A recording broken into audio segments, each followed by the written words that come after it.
I feel like much of the spiritual life is like a game of tug of war. Our hearts and minds are constantly being pulled in different directions. On one side, giving our hearts entirely to the Lord. On the other, the idols we slowly create by mingling with the world and absorbing the works of the godless society we live in.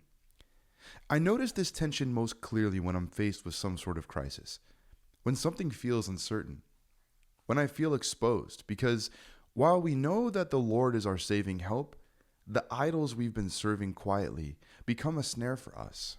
And that is money, power, control, comfort, security, approval. These are the real idols. It's not so much our work, technology, or even social media. It's what lies beneath them. It's what we're seeking to gain from them, what we're running toward for safety, identity, or validation. This is exactly what we see in today's first reading with Solomon. In his old age, influenced by the nations around him, and even by his wives, his heart was turned towards strange gods. And scripture tells us that his heart was not entirely with the Lord, his God, as the heart of his father David had been. And the consequences follow.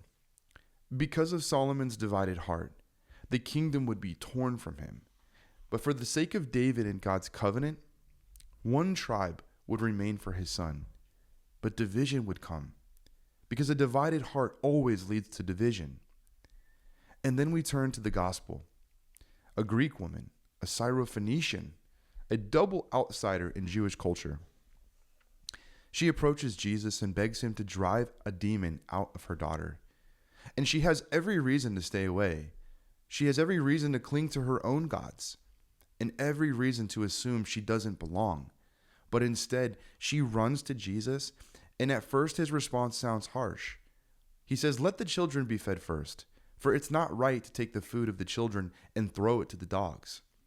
It's a reference to Israel, the chosen people, and his mission to them. Another reminder of covenant. But she doesn't retreat.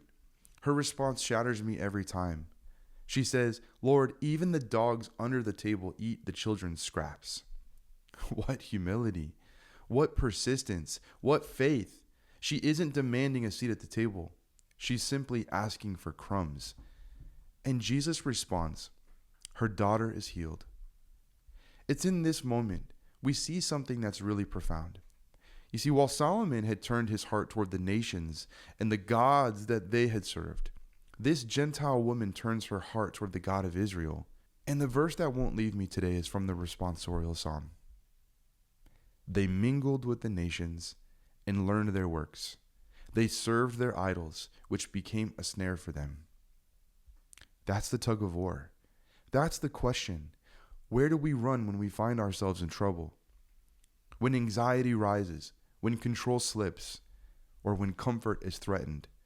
Do we run to our idols? That is, power, control, security, or approval? Or do we run to the Lord and beg for even the crumbs of his grace? Jesus wants to feed his children today.